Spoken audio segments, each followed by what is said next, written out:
La entrevista contextual. Los sábados cada 15 días, un invitado experto hispanohablante en terapias psicológicas de tercera generación. Psicoterapia analítica funcional, claves para el abordaje conductual.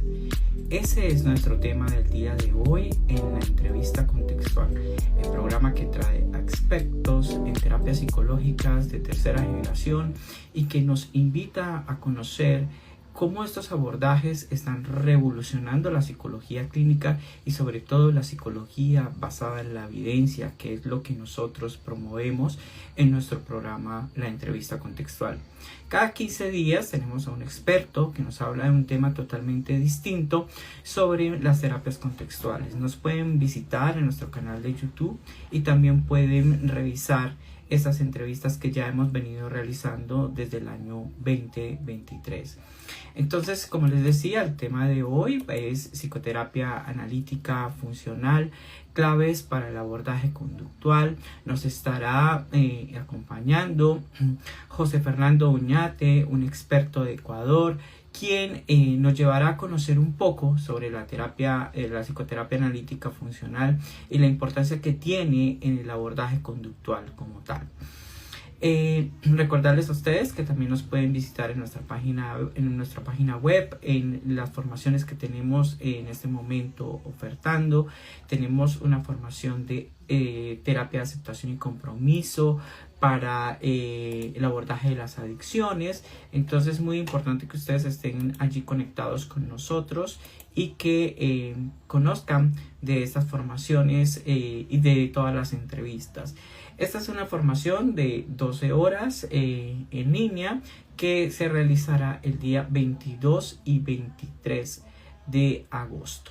Entonces también estamos haciendo publicidad a nuestro paquete de metáforas. Son metáforas para trabajar alianza terapéutica. El objetivo de estas metáforas es establecer una alianza entre el consultante y el terapeuta en el inicio del proceso psicoterapéutico.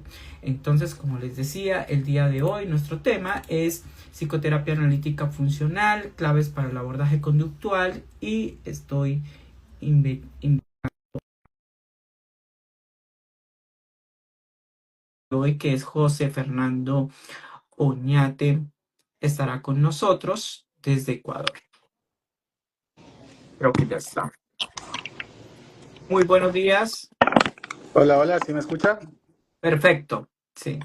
Perfecto, gracias. De pronto podrías enfocar un poco la cámara para bajarla un poco. Exacto.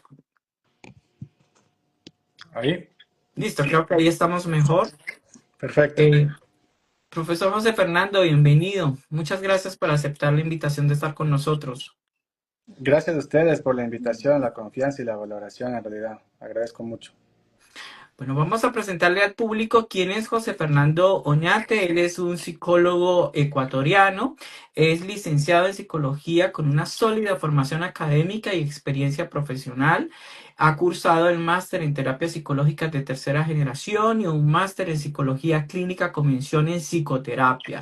Se ha especializado en drogodependencias y adicciones. Además, posee un máster en formación de análisis conductual aplicado y un diplomado en terapia dialéctica comportamental.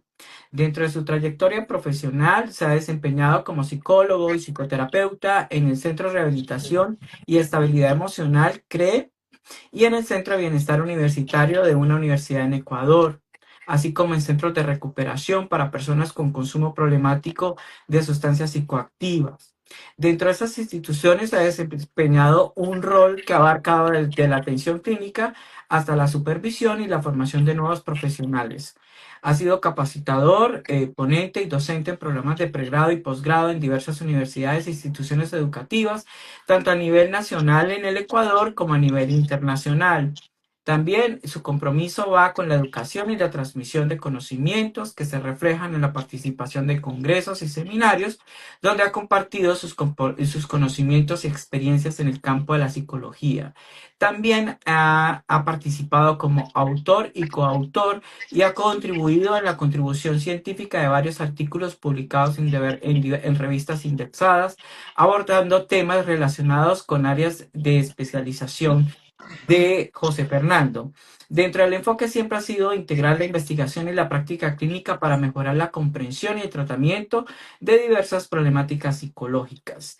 Dentro de su carrera ha desarrollado habilidades y competencias en terapias psicológicas de tercera generación, psicoterapia clínica, análisis conductual aplicado y terapia dialéctica comportamental, y también en el tratamiento de las drogodependencias y adicciones, que han permitido brindar un apoyo a soluciones efectivas a individuos y a familias afectadas por estas condiciones.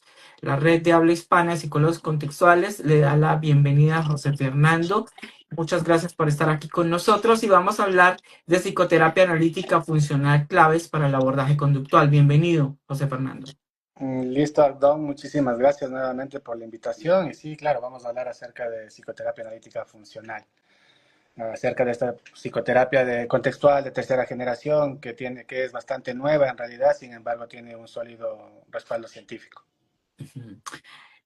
¿Tú nos podrías explicar un poco, conceptualizar o describir a qué se le conoce como psicoterapia analítica funcional?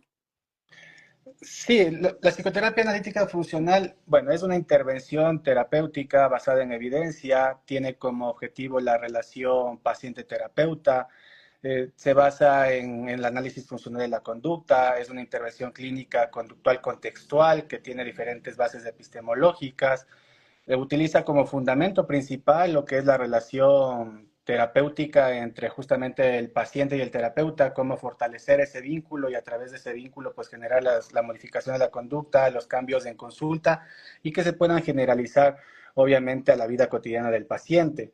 La gran diferencia entre lo que es psicoterapia analítica funcional y otras formas de abordar, otras tecnologías de abordar los problemas psicológicos, es que esta se enfoca no netamente en los contenidos verbales o en algo interno, en las fallas organísmicas, sino que los considera obviamente como una forma de conducta más en donde podemos nosotros elicitarlas, evocarlas y por medio de diferentes técnicas y herramientas podemos modelar, moldear, modificar estos comportamientos que están siendo problemáticos en la vida cotidiana del consultante. Y si hablamos de las bases epistemológicas de la psicoterapia analítica funcional, ¿cuáles serían aquellas a resaltar o a traer aquí en este conversatorio? Sí, te cuento que una de las bases epistemológicas que realmente es la mejor que tiene psicoterapia analítica funcional es el conductismo radical, ¿no? Que el conductismo radical de por sí mismo ya tiene filosofía, tiene epistemología, tiene ciencia básica, tiene ciencia aplicada y ha podido desarrollar diferentes técnicas o tecnología para modificar la conducta de las personas. Cuando nosotros hablamos de conducta, de comportamiento, no solo estamos hablando de conducta pública, sino también justamente aquellos pensamientos, emociones o la conducta cognitiva que en muchas ocasiones está manteniendo la problemática de los sujetos.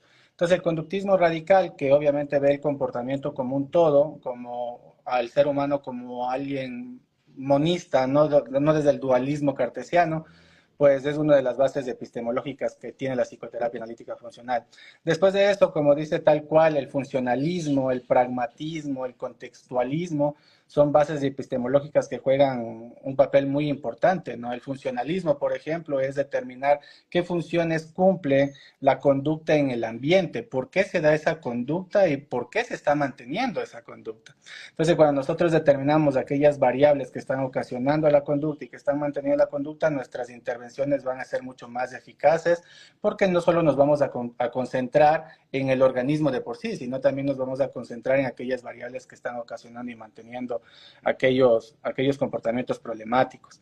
Otra de las bases epistemológicas que ahorita estoy recordando es justamente el pragmatismo, ¿no? Que va mucho de la mano con el funcionalismo. El pragmatismo es, en pocas palabras, que lo que funciona, eso hay que hacerlo. O sea, si no funciona, si no se ha determinado, si no se ha demostrado que funciona, no vale la pena pues hacer uso de esas herramientas. Entonces, el pragmatismo pues realmente le otorga a la intervención terapéutica pues el valor práctico, el valor justamente la efectividad, la eficacia y la eficiencia que necesita cualquier terapia psicológica científica en realidad, ¿no? Que cuente con respaldo científico.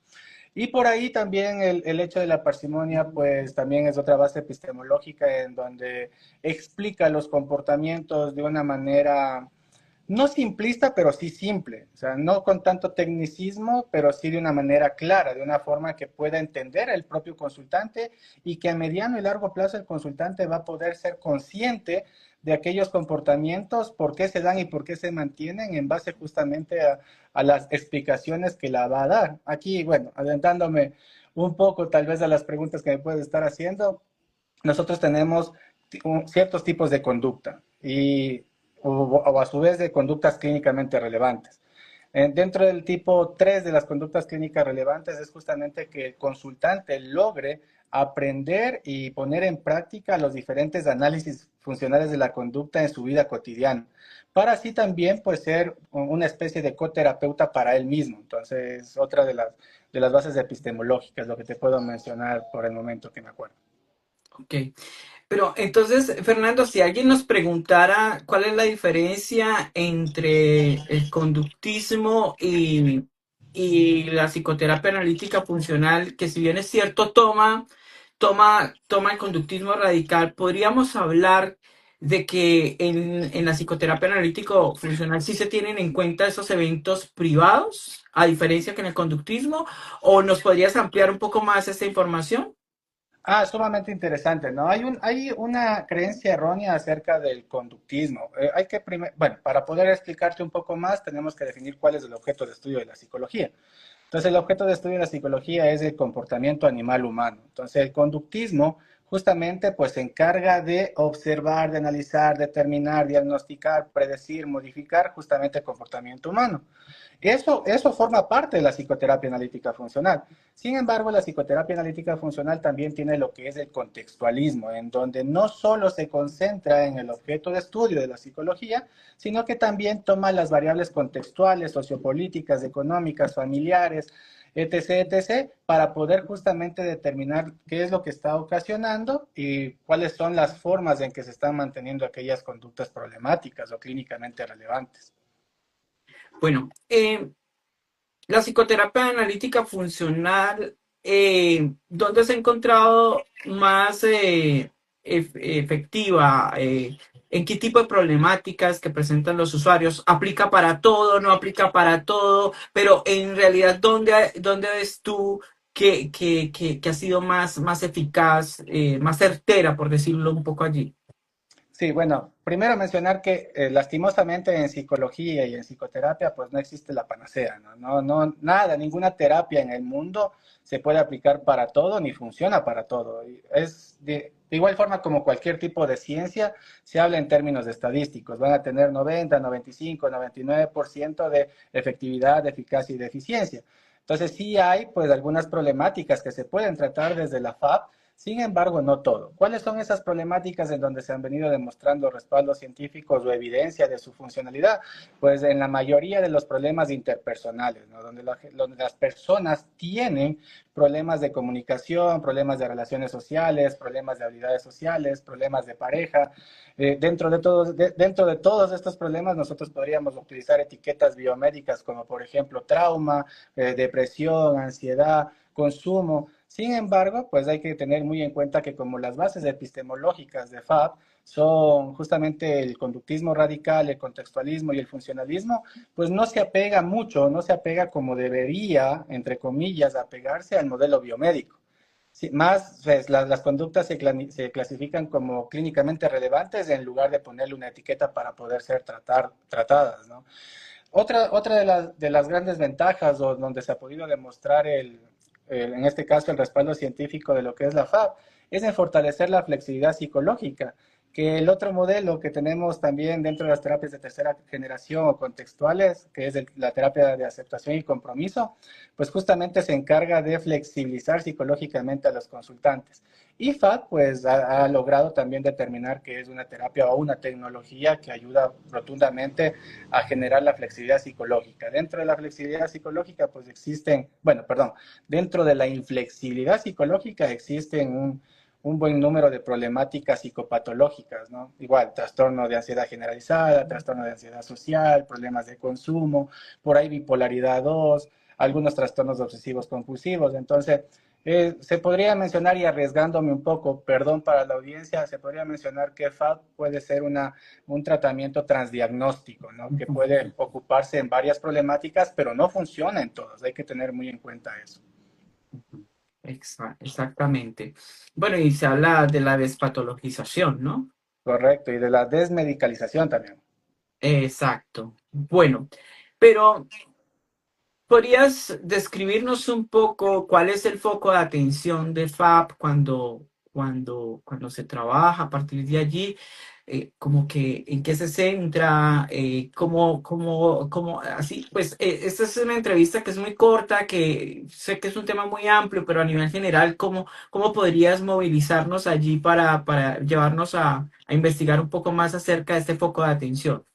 Sí, te cuento que donde se concentra el foco de atención de lo que es la psicoterapia analítica funcional es justamente en la interacción que tiene el terapeuta con el consultante, ¿no? Fortalecer, apegarnos, generar una alianza terapéutica robusta, generar un buen rapport, un buen apego con el consultante es el foco de atención. Desde el apego, desde el modelo ACL, que lo podríamos explicar en breve, pues nosotros queremos justamente generar conciencia, valentía y amor, que ese es el modelo ACL, pero no solo en el consultante, sino también desde nosotros, ¿no? Ser consciente de lo que el consultante menciona, de lo que el consultante hace, de lo que el consultante dice o no dice, y después de eso ser valientes para poder evocar, elicitar, poder gatillar aquellas conductas que por lo general el consultante está evitando o está escapando. ¿Para qué nosotros evocamos o elicitamos esas conductas? Justamente para poder modificarlas, para darle retroalimentación, en este caso reforzamiento, extinción, castigo, y desde este modelo, pues obviamente fortalecer, mejorar la calidad de vida en los consultantes, ¿no? El foco de atención no solo es intrasesión, sino también justamente se genera algunos retos, me gusta llamarlo de esta manera, algunas tareas para que el consultante pueda generalizar fuera de sesión, fuera del consultorio, pues lo aprendido y que obviamente su calidad de vida mejore rotundamente, ¿no? Esto es lo que te podría mencionar, el foco de atención. Adicional a esto, hace un ratito estaba mencionando acerca de las conductas clínicamente relevantes. ¿Cuáles son estas conductas clínicamente relevantes? En EFAP nosotros mencionamos tres tipos de conductas clínicamente relevantes o también conocidas como CCR. ¿De qué trata la CCR? Las CCR son tres. Clínicamente relevantes tipo 1, clínicamente relevantes tipo 2 y clínicamente relevantes tipo 3. La tipo 1 son las conductas antiterapéuticas, las conductas problemáticas del consultante. Que esas conductas no existen en el consultorio, sino que nosotros tenemos que traerlas de la vida cotidiana hacia el consultorio para poder justamente que sean evocadas y sean observadas. Para posterior a eso, nosotros generar o a su vez, sí, generar o desarrollar conductas clínicamente relevantes tipo 2. ¿Cuáles son las conductas clínicamente relevantes tipo 2? Son las conductas proterapéuticas, las conductas que ayudan al consultante, las que le acercan hacia sus valores, hacia sus objetivos, hacia sus metas o a su vez hacia lo que quiere. Entonces, cuando nosotros evocamos las CCR1, tratamos de modificarlas, tratamos de convertirlas en CCR2. ¿Para qué? Para que esas CCR2 pues se establezcan, se mantengan y obviamente sean las conductas que ayuden al consultante a mejorar o a disminuir o a paliar su sufrimiento, en definitiva. Posterior a esto, nosotros tenemos las conductas clínicamente relevantes tipo 3, que para mí, desde mi perspectiva muy práctica, ¿no? Desde mi perspectiva ya de abordaje con consultantes, pacientes o clientes, pues son las que en realidad tenemos que enfocarnos rotundamente. Porque la CCR3 es enseñarle, es psicoeducarle, es generar en el consultante un aprendizaje de poder observar, de poder ser consciente por qué se están dando esas conductas problemáticas, la CCR1. Una vez que nuestro consultante atiende, es consciente, observa aquellas conductas problemáticas, también puede modificarlas y convertirlas en CCR2. O a su vez puede desarrollar nuevas conductas que van a ser CCR2. Entonces, desde mi perspectiva, muy aparte que son muy importantes la CCR1 y la CCR2, pues hay que generar una muy buena psicoeducación, hay que dar reforzamiento, hay que generar una buena metodología, una buena pedagogía de enseñanza-aprendizaje para que el consultante pueda pues enraizar, se podría decir, la CCR3. Entonces, una vez que nosotros logramos que el consultante pueda generar CCR3 de manera automática, de manera consciente, pues la terapia va a tener mayor probabilidad de que funcione, de éxito en realidad, ¿no? Ujú. Exacto, pero cuéntanos algo. Siendo la psicoterapia analítica funcional, siendo un abordaje conductual contextual, ¿cuáles serían exactamente esas claves que hace que no se necesite aplicar solamente un abordaje conductual, sino que al aplicar este abordaje contextual de psicoterapia analítica funcional, pues sea eficaz para ese proceso que viven las personas sea cual sea la problemática que están manifestando? Ya, una de las claves principales que tenemos nosotros, siendo una terapia conductual contextual, es desarrollar justamente el análisis funcional de las conductas. Cuando nosotros hablamos de análisis funcional de las conductas, es concentrarnos en qué funciones o cuáles son los objetivos que tiene una conducta. ¿Para qué se está dando esa conducta? Entonces, una de las claves principales es generar un buen análisis funcional de la conducta, no concentrarnos solamente en la forma de las conductas, porque una conducta puede tener muchas formas, un sinnúmero de formas en realidad. Sin embargo, la función puede ser la misma, que es evitar o escapar de aquellos problemas o aquellas situaciones ambientales que están generando sufrimiento en el consultante. Entonces, lo primero que hay que saber como clave principal en este abordaje es generar un buen análisis funcional de la conducta. Tener claro cuáles son las leyes del aprendizaje, por qué se mantienen las conductas, por qué no se mantienen las conductas, cuáles son aquellas funciones que pueden estar cumpliendo aquellas conductas. Después, pues otra de las claves principales es tener valentía como terapeutas. A veces nosotros tenemos mucho miedo o por ahí nos reprimimos o tratamos también de evitar o de escapar de aquellas preguntas que generen malestar en nuestros consultantes. Sin embargo, este modelo te incita a que tú puedas evocar deliberadamente aquellas conductas clínicamente relevantes tipo 1. Entonces, mientras más destrezas, habilidades y actitudes tú tengas para poder generar, evocar o a su vez elicitar esas conductas clínicamente relevantes tipo 1, pues la terapia va a ir de mejor manera, ¿no? En pocas palabras. Y finalmente, como clave, podríamos nosotros mencionar la valentía. A veces, bueno, conozco y también me pasó en mis inicios como psicoterapeuta, en el hecho de que nosotros nos bloqueábamos un poco en dar amor, ¿no? En dar ese reforzamiento, en dar ese reforzador que necesitan aquellas conductas proterapéuticas. Entonces, cuando nosotros ya elicitamos ese R2, tenemos la obligación de que así sea chiquita esa conducta proterapéutica, pues darle amor, darle cariño. En este paradigma se habla mucho de la valentía y el amor en realidad, ¿no? Entonces, una vez que son evocadas las clínicamente relevantes tipo 2, nosotros tienen que ser reforzadas.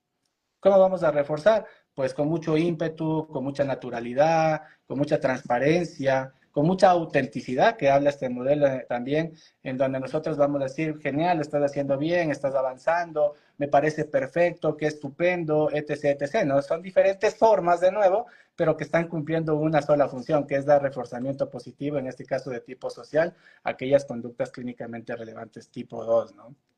En definitiva. Ok. Bueno, Fernando, pasa algo y es que cuando recibimos nuestros entrenamientos como terapeutas nos hablan mucho del qué hacer y cómo hacerlo, pero pareciera que inclusive en los libros y en los entrenamientos se olvida o se obvia hablar mucho del qué no hacer. Y es muy importante también a partir no solamente del conocimiento teórico, sino de la aplicación práctica que tú has tenido, tú como terapeuta conductual contextual, aplicando psicoterapia analítica funcional, ¿qué les recomendarías a otros terapeutas no hacer o algunas de nuestras conductas que no funcionan cuando trabajamos a partir de esta terapia?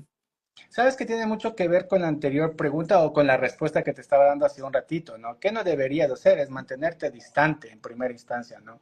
Acá, literalmente, uno de los objetivos es generar una buena alianza terapéutica con el consultante, un fuerte apego con el consultante, en realidad, sin romper los límites éticos, obviamente, ¿no? Manteniendo la ética profesional y los principios deontológicos.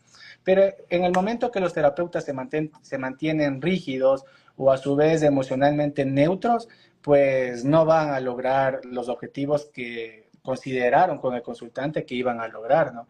Entonces acá sí necesitas una implicación auténtica, una implicación personal que sea transparente con los consultantes.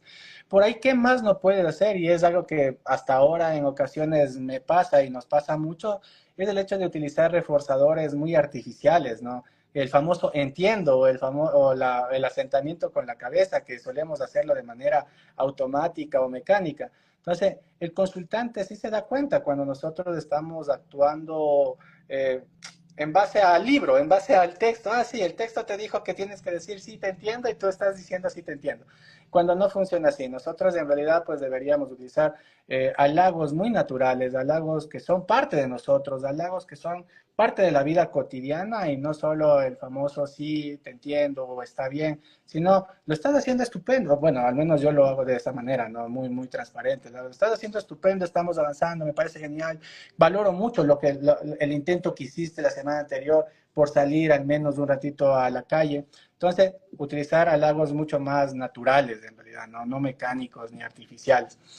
Pues por ahí otro de los errores comunes o a su vez lo que no es recomendable en psicoterapia analítica funcional y en otras terapias también, pues es considerar las conductas por las formas, lo que mencioné hace un rato, ¿no?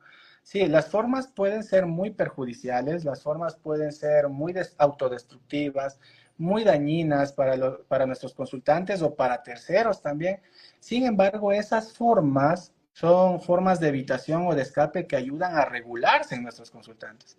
Si nosotros tenemos claro que aquellas formas ayudan a nuestros consultantes a regularse, a paliar el sufrimiento, a evitar el sufrimiento, a disminuir su sufrimiento, vamos a analizar de diferente manera, desde diferente perspectiva, ¿no?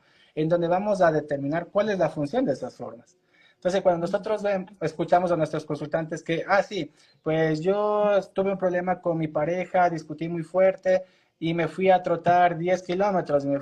Sí, para todos nosotros, los oyentes ahorita, o la audiencia que está escuchando y que va a escuchar después de la transmisión en vivo, pues puede ser una forma muy adaptativa, muy funcional, muy válida. Sin embargo, a mediano y largo plazo no va a ayudar a nuestro consultante a resolver sus problemas de pareja. Simplemente está evitando o poniendo en pausa esos problemas para después del trote, después de evitar o de escapar, pues llegar al mismo contexto y encontrarse que sus problemas no fueron solucionados.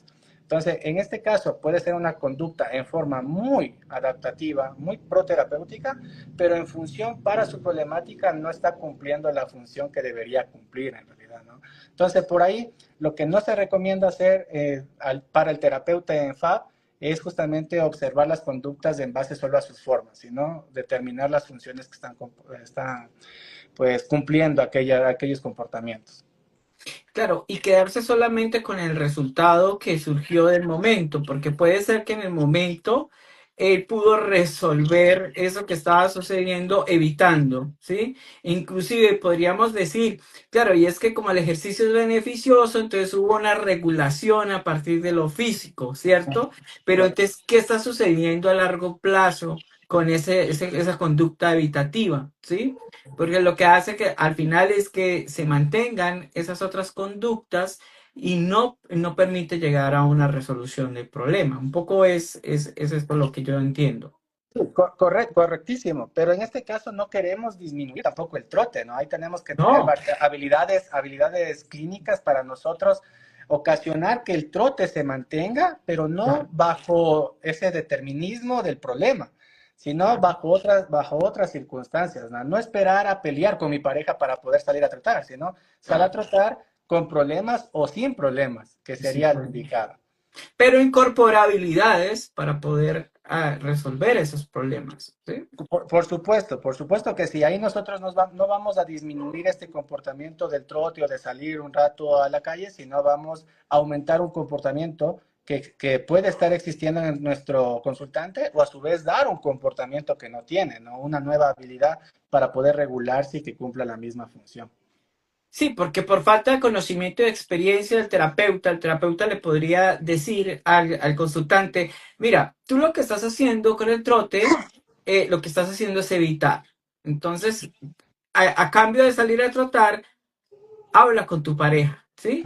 Entonces ahí es donde estaríamos incurriendo en la falta, pero por eso es necesario el entrenamiento, por eso es necesario estos espacios para poder un poco ir identificando esas habilidades o esos aspectos de los cuales sería importante evitar. Pero podríamos integrar algunas otras recomendaciones que tú tengas que, que tú nos puedas decir, evita esto cuando trabajas desde FAP. ¿Cómo recomendar exactamente que un comportamiento sea evitado para poder generar el cambio o a qué te refieres? A nivel general como terapeutas. O sea, Ajá. ¿qué podríamos evitar nosotros como terapeutas para decir, esto no va a funcionar? Posiblemente porque a ti te pasó, o posiblemente porque sabes que no va a funcionar. O Ah, porque ya te inclusive entendí. puede ser contraproducente, inclusive para el mismo consultante, ¿no? Claro, claro, ya te entendí. Ahí nosotros generamos justamente una valoración, clarificación y construcción de valores. Entonces, cuando nosotros generamos la clarificación y construcción de valores, determinamos qué conductas pues están guiando al consultante a una vida, perdónenme la expresión, me estoy metiendo con otra terapia, pero una vida que valga la pena ser vivida o una DBT, vida, o una vida significativa desde app, o ¿no? valiosa. Correcto, entonces cuando nosotros determinamos aquellos valores, podemos justamente mencionar al consultante, a ver, claro, el trote te acerca a tener una buena salud, ¿sí o no? Sí, por supuesto, entonces ¿deberías dejar de hacerlo? No. ¿El trote te aleja de tu familia o de resolver los problemas con tu pareja? Sí, entonces ¿deberías hacer el trote cuando tienes problemas con tu pareja? No, entonces vamos generando aquella desesperanza creativa, como se le conoce en AD, o a su vez generando la modificación de la conducta para evocar aquellas conductas clínicamente relevantes tipo 2 que le acerquen a aquellos valores que están ocasionando o que está evitando el consultante, ¿no? En este caso, el ejemplo puntual es el problema de pareja que tuvo. Entonces, sí, salgo a tratar, estoy evitando. ¿Qué debería hacer? Tratar de generar habilidades sociales, comunicación asertiva, regulación emocional, tolerancia al malestar, etc., para poder justamente resolver sus problemas de pareja y que no se genere una especie de curita, sino que se genere en realidad una cura, un remedio para sus problemas que están generándose, ¿no? Claro, y cuando tú comentas todo esto, me lleva a ver cómo también empieza a existir una fusión entre FAP y AC, por ejemplo. Creo que es la fusión que más se ha dado. Uh -huh. Inclusive hay un libro FAT. acá lo tengo, sí, Fundamentos y Aplicaciones Clínicas de FAC, ¿sí? Ajá. Que es de José Luis Valero Aguayo, que aquí tuvimos la oportunidad de entrevistar acá en este espacio. Qué Y genial. es muy interesante todo lo que se encuentran en todas estas herramientas que podríamos incluir. ¿Nos podrías ampliar un poco más la información sobre esto? Acerca de la combinación entre lo que es AD y FAT, sí, sí, te Sí. cuento de que es una de las combinaciones que se ha venido dando muchísimo en realidad y que dentro de mi práctica profesional también la aplico, ¿sí? Porque los componentes de AD pues se adhieren muchísimo justamente con lo que es las bases epistemológicas de FAD, ¿no? También tiene implícitamente, también tiene el conductismo radical, en donde nosotros generamos análisis funcional de la conducta, o a su vez utilizamos la matriz de AD para poder encuadrar el caso, conceptualizar el caso, y desde ahí ver justamente cuáles serían las técnicas o herramientas para modificar las conductas del consultante. Entonces, cuando nosotros hablamos de AD, desde los 6 componentes o desde el Hexaflex que tiene AD, pues se adhieren perfectamente o engranan perfectamente también con lo que es las conductas clínicamente relevantes acá en FAB, ¿no? Tenemos que evocar conductas problemas, tenemos que exponer al consultante aquellas cosas que está evitando o escapando.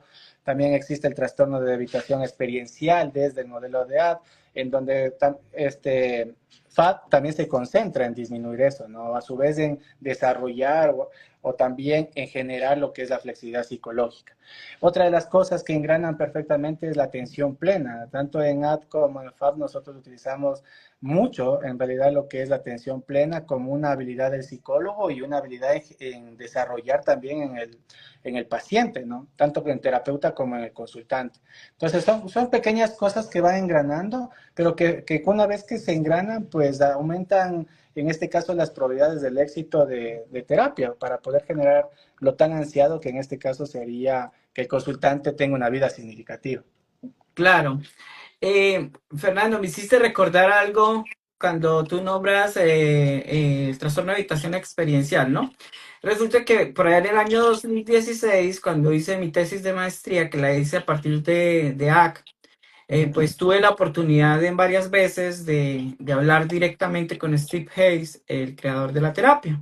Ujú. Y un día, en medio de pues mi desconocimiento, porque en ese momento pues desconocía muchas cosas, yo le dije, doctor Steve, yo estuve buscando el trastorno de habitación experiencial en el DSM-5 y no lo encontré, Ujú. ¿sí? Entonces él me decía, Abdón, lo que pasa es que no está. ¿Por qué? Porque inclusive nosotros nos apartamos de los manuales internacionales y sobre esas etiquetas. De todas maneras, yo hablaba con él y yo le comentaba que pues al ser AC o en terapias contextuales buscar la despatologización, pues el término de trastorno de evitación seguía generando algún ruido, ¿no? Ujú. Entonces, por eso él me hablaba mucho de describirlo como evitación experiencial como tal. Esto como algo curioso para quienes les puede llegar a pasar lo mismo que me pasó a mí, de ir a buscar el trastorno y sus criterios en el manual y Y no que se no lo encuentra. encuentre, no se encuentra en los manuales diagnósticos tradicionales, en realidad, ¿no? No existe un trastorno de habitación experiencial ni en el DSM-5 ni en el DSM-5-TR, peor aún en la CIE-10 o en la CIE-11, no existe. Es un modelo transdiagnóstico, en realidad, que podríamos nosotros mencionar con total seguridad que agrupa varias sintomatologías de diferentes trastornos y que podríamos trabajarlas desde la terapia de aceptación y compromiso a todas estas patologías, ¿no? O psicopatologías, hablando más específicamente. Bueno, pero ya nos has hablado de algunas habilidades y pues ahora nos concentramos en un momento en aquellas recomendaciones que tú dabas para que no serían o sea, no serían valiosas incluirlas o dentro de una atención dentro de FAP. Pero me gustaría que nos pudieras ampliar un poco más la información sobre las habilidades del terapeuta, aquellas que sí son muy positivas, aquellas que van a favorecer esa alianza, no solamente la alianza, sino esa adherencia al tratamiento que es tan compleja, ¿no? Tú que haces clínica, los que hacemos clínica sabemos, y es un análisis continuo que hacemos de cómo los consultantes llegan y una, dos sesiones y no regresan. Bueno, todos sabemos que no necesariamente está relacionado con la alianza, porque tú puedes trabajar la alianza, pero también hay poco interés de algunos participantes, de algunos consultantes. Pero, ¿cuáles serían esas recomendaciones de esas características nuestras como terapeutas para poder favorecer todo ese proceso? Sí, bueno, es algo que debería generalizarse en todas las psicoterapias en realidad, ¿no? Si nosotros hablamos en términos de porcentaje, la alianza terapéutica juega un papel muy importante para el éxito terapéutico, para que justamente cumplir los objetivos terapéuticos que hemos generado con nuestros consultantes. Entonces, si nosotros no tenemos las habilidades que debería tener de manera básica un psicólogo o un psicoterapeuta, muy probablemente no generemos la alianza terapéutica que juega entre el 40 a 45% de éxito terapéutico, ¿no? Entonces, ¿cuáles son esas habilidades básicas de que deberíamos tenerlas sí o sí?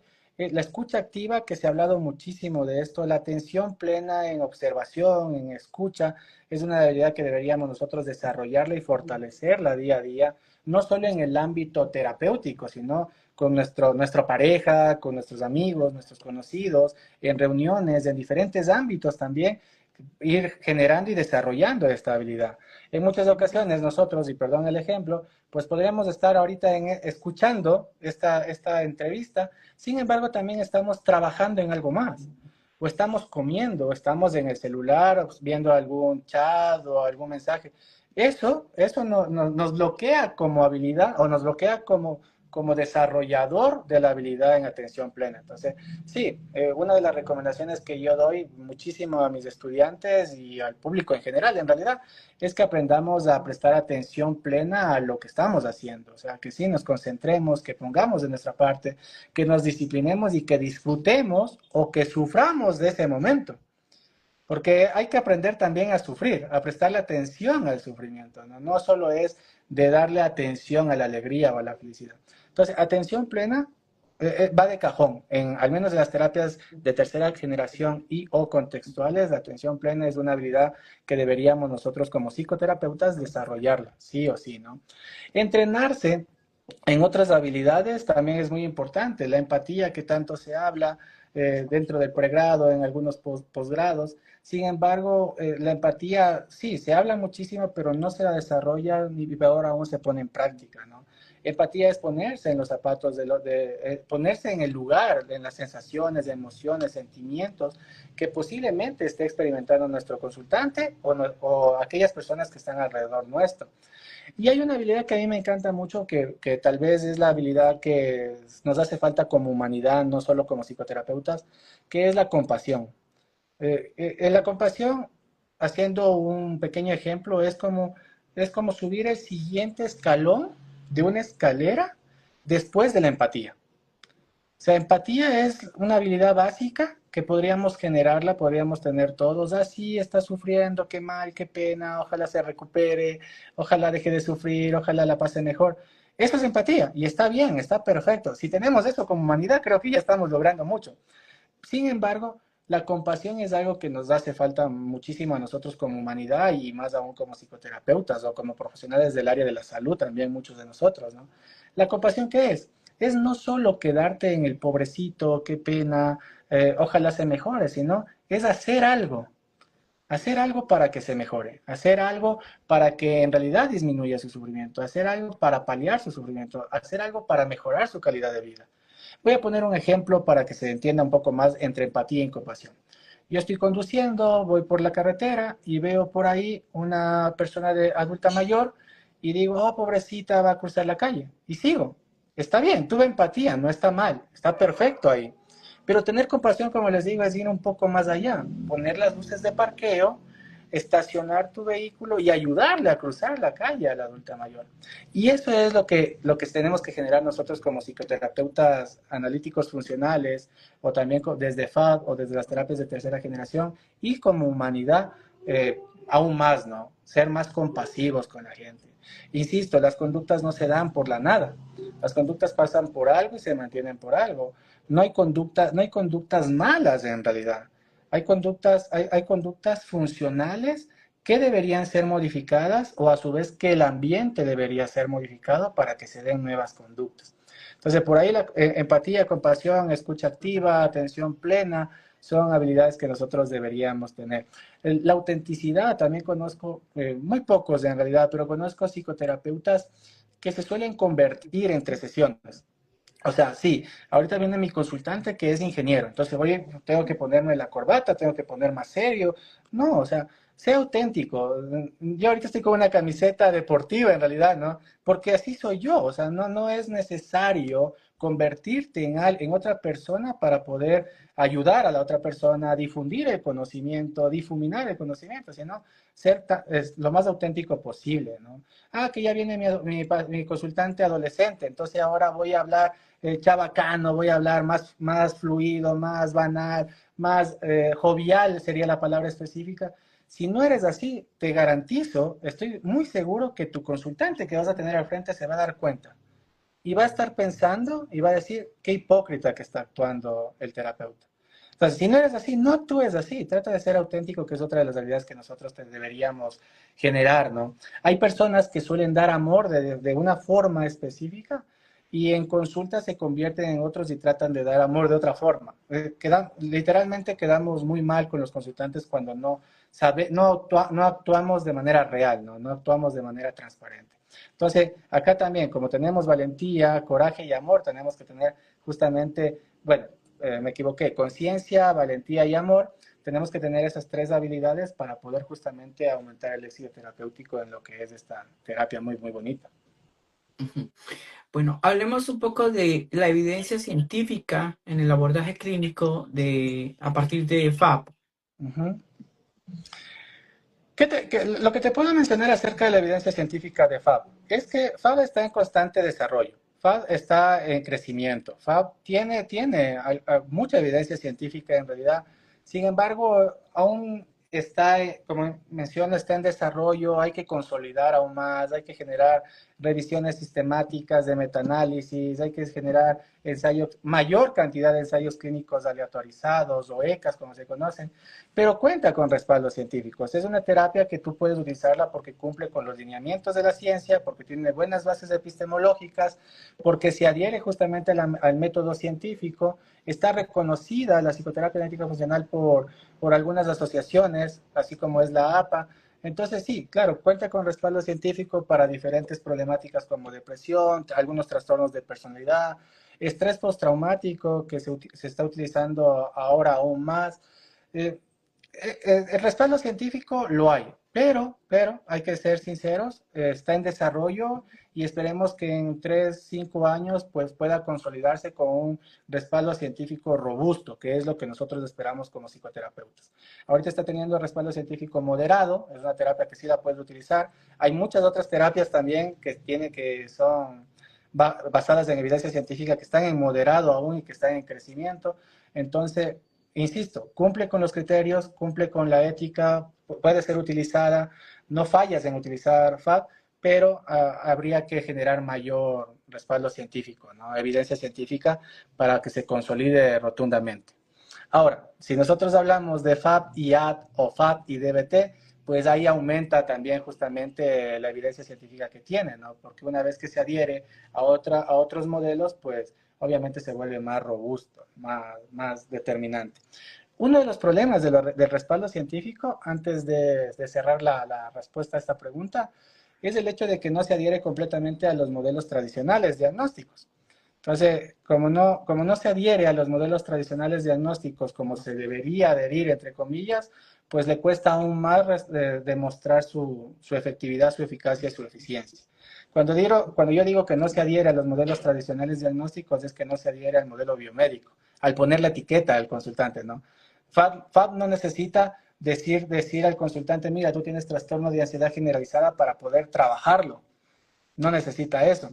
Entonces ahí es donde se genera cierta problemática en el hecho de demostrar justamente su eficiencia en algunos casos. Ujú. Ok. Y algunas fuentes bibliográficas que nos pudieras recomendar y que son fundamentales para iniciar a acercarnos a FAP, ¿cuáles serían? Yo le recomiendo dos libros muy, muy bonitos en realidad, ¿no? Uno, el clásico, que es de los creadores, no hay forma de no mencionarlos en realidad. Para mí son eminencias, están en la cúspide de lo que es la psicoterapia, que es el clásico de Mavi Said y de Kohlenberg, ¿no? Este se conoce como Psicoterapia Analítica Funcional, es un libro de una portada, si mal no recuerdo, roja con negro, espero no equivocarme, y otro que es muy, muy simpático, que está en idioma español, es el de Canter, de Jonathan Canter con Michelle Reyes. Entonces es un libro muy, muy bonito, la portada es de color azul, plomo y blanco aproximadamente. ¿Cuál le recomiendo rotundamente? Que es muy digerible, muy, muy práctico, bastante sencillo de comprender. Es el de Michelle Reyes con Jonathan Canter. O sea, es muy, muy bonito, está todo especificado, un libro que no pasa de unas 300 hojas aproximadamente, en donde vas a tener ejemplos, vas a tener el paso a paso de cómo abordar justamente desde este modelo psicoterapéutico. Y ahí, obviamente, que muy aparte de las fuentes bibliográficas que te pueda recomendar, es tomar cursos, tomar diplomados, especializaciones en base a este modelo, intentar ser supervisado desde este modelo, tratar al menos de sacar la certificación de, de este modelo sería lo más aconsejable y lo más indicado, ¿no? Pero la lectura te ayuda muchísimo, la práctica también, y obviamente pues el hecho de tener la práctica y la supervisión te va a ayudar mucho más. Ujú. Ok, algo, Fernando, algo que tú quieras ampliar, que quisieras decir, bueno, no se puede terminar la entrevista si no les entrego esta información sobre FAB, ¿qué sería? Sí, la entrevista no se puede terminar sin recomendarles que se eduquen, que desarrollen habilidades en lo que es el conductismo radical. Si nosotros no tenemos unas muy buenas bases en realidad del conductismo radical, nos va a costar aún más aplicar cualquier tipo de terapia, ¿no? El conductismo radical te enseña cómo en realidad nosotros aprendemos, cuáles son las formas en cómo nosotros aprendemos. Y por ahí existen las leyes del aprendizaje con las diferentes técnicas, ¿no? Tenemos reforzamiento positivo, negativo, castigo positivo, negativo, extinción, algunas técnicas que tenemos justamente para modificar el comportamiento como el desvanecimiento, como programas de reforzamiento, la misma economía de fichas, el modelado, el moldeamiento, ayuda rotundamente a que tú puedas saber por qué haces lo que haces en terapia, en consulta. Entonces, una vez que tú conoces esta base, después de estas bases bien asentadas, puedes continuar aprendiendo todas las terapias habidas y por haber. Con esas bases puedes hacer muchísimas cosas. Y algo que adicionar es que el conductismo radical no solo se aplica en la clínica, sino se aplica en la vida cotidiana, en diferentes situaciones, ambientes, en educación organizacional, forense, criminología. En este momento que estamos interactuando con Abdón, estamos aplicando el conductismo radical, aunque parezca mentira. Entonces, esto como recomendación con madre, ¿no? La mayor recomendación que les puedo dar es que intenten justamente aprender acerca de condicionamiento clásico, condicionamiento operante o a su vez conductismo radical, ¿no? Es lo mejor que podríamos hacer como psicoterapeutas. Ok, Fernando, ¿tienes alguna página que quieras, algún contacto que quieras dar donde te puedan ubicar, algo que quieras mostrar, ofertar que tienes en este momento para el público? ¿Cómo, qué servicios tienes? ¿Cómo te pueden contactar? Perfecto. Y bueno, dentro de mis competencias está ser docente, capacitador, soy psicoterapeuta, entonces me pongo a la orden, ¿no? Ante cualquier trabajo, cualquier llamado, congreso, seminario, pues bienvenido sea. Adicional a esto, pues la página cree.psicología, desde la cual estamos también transmitiendo en este momento, es mi página de Instagram donde me pueden contactar. Y por ahí, si es que desean contactarme por medio de WhatsApp, pues el +593, que es el código de acá de Ecuador. Soy ecuatoriano para los que no me conocen. El resto del número de celular es 983536 359. Entonces, a la orden para todo, hasta para el desorden. Bueno, el profesor Fernando está con nosotros en el grupo de docentes del Diplomado en Terapias Psicológicas de tercera generación, que tuvimos nuestra cuarta corte en el primer semestre, pero estamos proyectando la apertura para el quinto grupo corte para el segundo semestre de este año. Vamos a estar atentos, pronto salga la información para estarla publicando y él nos estará acompañando en la formación del módulo en psicoterapia analítica funcional como tal. Entonces, profesor Fernando, ha sido un gusto poder compartir contigo la red de habla hispana de psicólogos contextuales. Te agradece por tu tiempo, por aceptar la invitación, estar con nosotros el día de hoy, por compartir ese conocimiento. Yo tengo que decir que conseguir terapeutas FAP no es tan común o tan frecuente, no son tantos, entonces tenemos que aprovechar aquellos que tienen el conocimiento y sobre todo invitar a los profesionales que les interesa esta terapia a que se puedan formar con expertos que en realidad tengan este conocimiento y este bagaje como lo es el profesor Fernando. Entonces queremos agradecer, seguir en contacto contigo, seguir en colaboraciones y nada, entonces quedamos en toda la disposición de poder continuar mostrando la psicología basada en la evidencia. Perfecto, muchísimas gracias a ti, Abdón, muchísimas gracias a la red de habla hispana por la invitación, por la confianza, la valoración. Insisto, siempre a la orden y estoy presto pues para futuras colaboraciones como tal, como lo mencionas, ¿no? Un fortísimo abrazo y saludos cordiales a cada uno de los oyentes y asistentes en esta entrevista. Para todos, nos vemos en 15 días en una nueva entrevista contextual. Muchas gracias.